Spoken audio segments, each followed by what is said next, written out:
My name is Marcus Chen, and 3 years ago I was living what most people would consider the perfect military life. 15 years of distinguished service, decorated Special Forces operator, top secret clearances that opened doors most soldiers never even knew existed. I had a beautiful wife, 2 kids who looked at me like I was their hero, and a career trajectory that seemed unstoppable. Then I received a phone call that would destroy everything I thought I knew about reality, about humanity, and about the very nature of existence itself. The voice on the other end was professional, clipped, speaking in the kind of measured tones that immediately told me this wasn't a routine assignment. Dr. Sarah Mitchell from Federal Contract Services.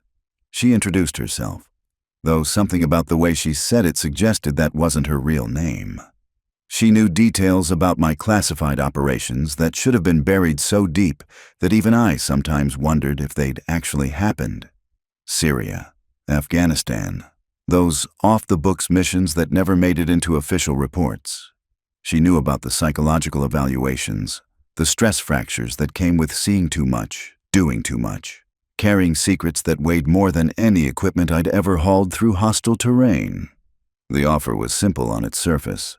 Specialized security position at a federal installation, $185,000 annually, plus benefits that would set my family up for generations. Medical coverage that included psychological support, which she mentioned with just enough emphasis to let me know she understood what 15 years of covert operations had done to my mental state. When I asked for specifics about location and duties, she paused in a way that felt rehearsed. Those details would come after screening, she said. But she could tell me this much. The position required someone with my particular combination of skills, psychological profile, and security clearance level. What followed was the most invasive evaluation process I'd ever experienced, and I'd been through Delta Force selection twice. 3 separate interviews in anonymous office buildings that looked like they could have been accounting firms or insurance companies. The questions weren't about my military record or tactical capabilities. They wanted to know about my relationship with faith, how I processed information that challenged fundamental assumptions, whether I could maintain operational effectiveness while confronting paradigm-shifting realities. One interviewer, a sharp-eyed woman in her 50s who spoke with the kind of authority that suggested decades of dealing with classified nightmares, asked me something I'll never forget. If you discovered that everything your childhood religion taught you was fundamentally wrong, but that the core truth was somehow more profound and more terrifying than you'd ever imagined, could you accept that without losing your operational capacity? I remember laughing, not because it was funny, but because after 15 years of accepting uncomfortable truths in the name of national security, I figured I could handle one more. Her smile when I said that wasn't reassuring. It was the kind of expression you see on someone's face when they know you have no idea what you're walking into. 2 weeks later, I found myself on a private jet with 4 other former Special Operations personnel, flying out of Las Vegas toward coordinates that weren't on any map I'd ever seen. The flight was short, maybe 30 minutes, but none of us talked much during those 30 minutes. We all recognized something in each other's eyes. We'd all seen things, done things, survived situations that left us functional but fundamentally changed. There was Davidson, a former Marine Force recon operator whose hands shook just slightly when he thought nobody was looking. Rodriguez, an ex-Navy SEAL who kept checking his watch like he was counting down to something. Thompson, former Army Rangers, built like a brick house but with the kind of 1,000-yard stare that came from seeing too much combat. When we landed, the landscape was exactly what you'd expect from Nevada.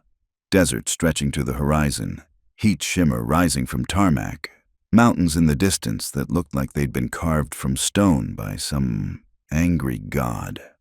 But the security was unlike anything I'd encountered, even in the most sensitive installations overseas. Multiple checkpoints, biometric scanners that read everything from fingerprints to retinal patterns. Guards carrying weapons I didn't recognize with energy signatures that suggested technology beyond standard military issue. Dr. Mitchell met us at what looked like a standard administrative building, but the moment we stepped inside, it became clear this was anything but standard. The corridors were wider than normal, reinforced with materials that didn't look like conventional concrete and steel. The lighting had an unusual quality, almost clinical, that made everything seem slightly unreal. The other personnel we passed moved with the kind of purposeful efficiency that suggested they were dealing with matters of extreme classification on a daily basis. When she led us to the briefing room, my first thought was that we were about to receive a standard orientation about protecting some kind of experimental aircraft or weapon system. The room itself was unremarkable, except for the security measures. Electromagnetic shielding that blocked all outside communication, soundproofing that created an almost oppressive silence, and monitoring equipment that suggested every word we spoke would be recorded and analyzed. Dr. Mitchell stood at the front of the room, her expression serious but not unfriendly. She looked like someone who'd spent years delivering information that fundamentally altered people's understanding of reality. And she'd learned how to do it without causing complete psychological breakdown. When she began speaking, her voice carried the weight of absolute authority. "Gentlemen, you now have what's called magic clearance. Fewer than 200 people in the United States government possess access to this information level. What I'm about to show you is documented, verified, and absolutely real. You've been selected not just for your tactical capabilities or psychological profiles, but because independent psychological assessment indicates you possess the rare capacity to process paradigm-shifting information without complete cognitive dissolution." She clicked to the next slide, and everything I thought I knew about reality began to crumble. The image on the screen showed a being roughly 4 feet tall with gray skin, an oversized head, and eyes that were too large and too black to be anything from Earth. The limbs were elongated, almost fragile-looking, but there was something about the proportions that suggested intelligence, purpose, design, that had nothing to do with human evolution. This specimen, designated EBE-1, was recovered in 1947 from a crash site in Roswell, New Mexico. It died shortly after recovery, but not before demonstrating clear signs of advanced intelligence and attempted communication through means we're still working to understand. The room went completely silent. I felt my brain trying to reject what my eyes were seeing. Every rational thought process I developed over 15 years of military service screaming that this had to be some kind of elaborate test or psychological operation. But the evidence was undeniable. This wasn't a costume or a prosthetic or some kind of Hollywood special effect. This was real, documented, classified at levels that suggested the United States government had been hiding the most important discovery in human history for over 70 years. Years. The presentation continued with more photographs, more specimens, more evidence that everything I thought I understood about humanity's place in the universe was completely wrong. Dr. Mitchell clicked through images of 7 different species that had been cataloged and studied over the decades. Some looked like variations of the classic gray design I'd just seen. Others were more disturbing, tall beings with elongated limbs that bent at impossible angles. Smaller creatures with insect-like features that moved with predatory intelligence. And one species that made my vision blur just trying to focus on it. Something that seemed to flicker at the edges of perception like bad television static. We currently house 14 living assets in containment at this facility, Dr. Mitchell explained with the kind of clinical detachment that suggested she'd given this briefing dozens of times before. They represent 5 of the 7 cataloged species. All assets are considered high-value intelligence sources, though we officially refer to them as guests for diplomatic reasons that will become clear during your service here. Davidson raised his hand, his face pale beneath his tan. "Are you seriously telling us we're here to guard actual extraterrestrial beings?" The question hung in the air like smoke from an explosion, heavy and choking and impossible to ignore. Dr. Mitchell's expression might have been sympathy or it might have been contempt. "That's exactly what I'm telling you, Mr. Davidson. You're here to provide security for the most important and most dangerous secret in human history. Your psychological profiles indicate you can handle this responsibility without complete mental breakdown. But understand that your previous military service, however distinguished, has not prepared you for what you're about to encounter." The rest of the briefing covered security protocols that read like science fiction.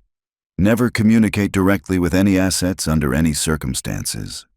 Never maintain eye contact with Category 2 or 3 assets for more than 2 seconds, as several species had demonstrated abilities to influence human behavior through unknown mechanisms. Maintain minimum safe distances at all times. In case of containment breach, lethal force was authorized immediately without warning or negotiation. But what struck me wasn't the protocols themselves. It was how Dr. Mitchell discussed these beings as if they were dangerous animals rather than intelligent entities. She talked about containment failures and asset terminations using language that completely dehumanized creatures that were clearly sentient, clearly capable of complex thought and emotion. The clinical terminology couldn't hide what we were really discussing. Imprisonment, experimentation, and systematic exploitation of beings whose only crime was being different from us. After the briefing, we were taken on a tour through laboratories that looked like something from a nightmare. Scientists in clean room suits analyzing biological samples that glowed with their own internal light. Storage rooms filled with metallic fragments that seemed to absorb photons rather than reflect them, creating patches of absolute darkness that hurt to look at directly. Devices covered in symbols that made my eyes water when I tried to focus on them. Geometric patterns that seemed to shift and writhe when viewed peripherally. But it was the containment wing that made everything real in a way that destroyed my last hope this might be some elaborate training exercise. Through reinforced glass windows, I could see them. Living beings that were not human, not animal, but something else entirely. Intelligences from somewhere beyond Earth, sitting in cells that were designed to hold them indefinitely. The first one I observed was about 5 feet tall with pale gray skin, and those characteristic oversized black eyes that seemed to contain depths of thought and emotion I couldn't begin to fathom. When it noticed us looking through the observation window, it turned its head with a movement too fluid to be natural, too controlled to be random. For just a moment, our eyes met, and I felt something I couldn't explain. Not words exactly, but a sensation of profound sadness and isolation that hit me like a physical blow. We moved through the containment wing in complete silence. Some cells held beings that appeared peaceful, sitting in meditation-like poses or engaging in activities that looked almost artistic. Others contained creatures that were clearly agitated, pacing with movements that suggested barely contained power or making sounds that bypassed my ears and seemed to resonate directly in my bones. One cell held something beautiful and terrible. A tall, slender being with skin that shimmered with patterns of light that shifted like aurora. Its eyes held depths of intelligence that made me feel like an insect trying to comprehend quantum physics. When it looked at me, I had the distinct impression it was seeing not just my physical form, but something deeper, some essential aspect of my being that I wasn't even aware of myself. Then we reached the final cell in the tour, the one that made even the hardened guards nervous. Through triple reinforced glass, I could see a creature that was roughly humanoid, but wrong in every conceivable detail. Too tall, with joints that bent in directions that defied anatomy. A face with features arranged in patterns that suggested intelligence, but alien intelligence, predatory and calculating, and utterly without anything resembling human empathy. "That's a Category 3 asset," Dr. Mitchell said quietly. "Non-cooperative, extremely dangerous, responsible for the deaths of 2 researchers and 1 security officer during previous containment attempts. Under no circumstances should you approach that cell without full tactical backup and authorization from Facility Command." As we left the containment wing and returned to the administrative areas, I realized my entire understanding of reality had been systematically dismantled and rebuilt in the span of 2 hours. Everything I thought I knew about humanity's place in the universe, about our history and our future, had been revealed as incomplete at best and fundamentally wrong at worst. And my new job was to help keep these revelations buried, to ensure that the most important truth in human history remained hidden from the very people who had the right to know it. That night, alone in my assigned quarters, I stared at the ceiling and tried to process what I'd witnessed. The beings in those cells weren't invaders or threats in any conventional sense. They were prisoners, captured through means I could only guess at. Held indefinitely by a government that seemed more interested in exploitation than understanding. I was assigned to Sector 7, the deepest and most restricted level of the facility. My supervisor was Director Harrison, a thin man with prematurely gray hair who looked like he'd spent decades making decisions that would never see daylight. His eyes had that hollow quality you see in people who've stared into abysses that stared back. You're being placed here specifically because your psychological evaluation indicates exceptional resilience under paradigm-shifting circumstances, he said, handing me a black security badge with clearance levels I'd never seen before. Level 7 houses our most valuable and most dangerous assets. The work you'll be doing here will test every assumption you've ever held about the nature of reality. The descent to Level 7 took almost 5 minutes in an elevator that moved with the kind of smooth silence that suggested technology beyond conventional engineering. Unlike the upper levels, which maintained some semblance of normal institutional aesthetics, Level 7 was purely functional. Bare, reinforced walls embedded with metallic mesh that hummed with electromagnetic energy. Harsh industrial lighting that cast everything in stark relief. Security checkpoints every 20 feet manned by personnel whose eyes held the same hollow quality I'd seen in Director Harrison. My team leader was Captain Reynolds, a former Army Ranger with the kind of dead expression that comes from seeing too much darkness for too long. He handed me a laminated card covered in regulations that read more like survival instructions than standard operating procedures. Read this now, memorize it today. Live by it for as long as you're assigned here, he said. Break these rules and you'll be terminated from the program. Break them badly enough and you'll be terminated permanently. The distinction between those two outcomes isn't always clear until it's too late. The rules were unlike anything I'd encountered in 15 years of military service. Rule 1. Never engage in verbal communication with any asset for any reason, under any circumstances. Rule 2. Never maintain direct eye contact with Category 2 or 3 assets for more than 2 seconds, as prolonged contact has resulted in behavioral modification and psychological compromise. Rule 3. Maintain minimum safe distance of 15 feet from all containment barriers at all times. Rule 4. In the event of containment breach, lethal force is authorized immediately without warning. Rule 5. Never question scientific or medical procedures being conducted on assets regardless of apparent distress or resistance. That last rule bothered me more than the others. The phrasing suggested things were being done that might not survive ethical review. Procedures that required unquestioning compliance from security personnel who might otherwise object. Reynolds walked me through Sector 7's layout. The level was designed like a wheel with a central command hub and 8 spokes leading to containment wings labeled A through H. Wing A housed cooperative subjects designated for scientific study. Wing H contained maximum threat entities requiring permanent isolation.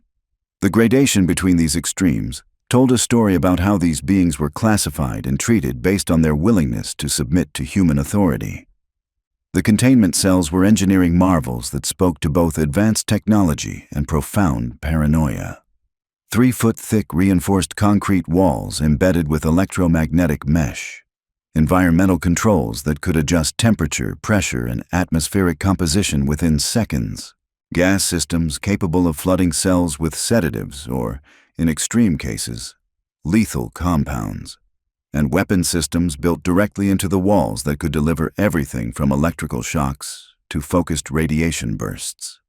Some of these assets are physically delicate, Reynolds explained as we passed a cell containing a small gray being that sat motionless in what might have been meditation. But they possess capabilities that make them infinitely more dangerous than any human adversary you've ever faced. Never underestimate them, never trust them, and never forget that they're prisoners here for reasons that go far beyond our security clearance levels.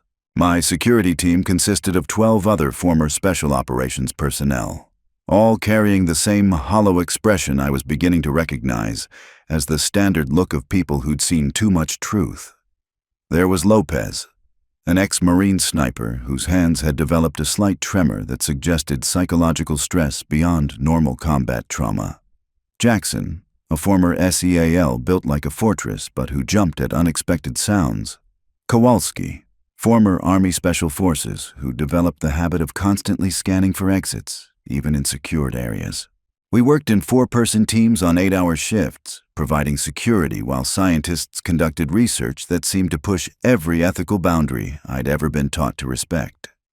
The researchers were different from any military personnel I'd worked with. Most were brilliant PhDs from prestigious universities, but there was something cold about how they interacted with the assets, something that suggested they'd completely divorced themselves from normal human empathy. Within my first week, I watched Dr. Wallace, a woman with credentials from MIT and a demeanor like ice, conduct what she called cognitive response testing on one of the tall gray entities. The procedure involved subjecting the being to increasingly intense sensory stimulation while monitoring its neural activity through methods I didn't understand. The creature showed obvious signs of distress, making sounds that didn't need translation to convey pain and fear. When I asked if the testing was causing harm, she looked at me with genuine confusion. "It's a research subject, not a patient. We're not here to make it comfortable. We're here to understand its capabilities and limitations." The distinction between research subject and patient apparently justified procedures that would have been considered torture if performed on any human being. The medical procedures were even more disturbing. I was assigned security for what was described as routine biological sampling in Wing C. The procedure involved restraining one of the taller beings using mechanical restraints and electromagnetic fields, then extracting tissue samples from various parts of its body. No anesthesia, no pain management, just clinical efficiency while the being made sounds that were unmistakably pleas for the procedure to stop.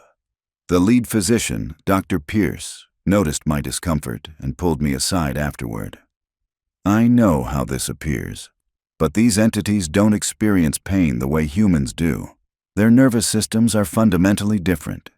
We're not being cruel, we're being scientific." His explanation felt like rationalization, a way to justify procedures that would have resulted in war crimes charges if performed on human prisoners. The way the guards talked about the assets was even more dehumanizing. During breaks, I'd hear conversations that treated them like dangerous animals rather than intelligent beings. Lopez would joke about the gray in cell C4, giving him strange looks. Jackson had developed nicknames based on physical appearance: skeleton for a particularly thin being in Wing E, bug eyes for the large-headed entities in Wing C, mantis for something in Wing H that supposedly resembled a giant praying mantis.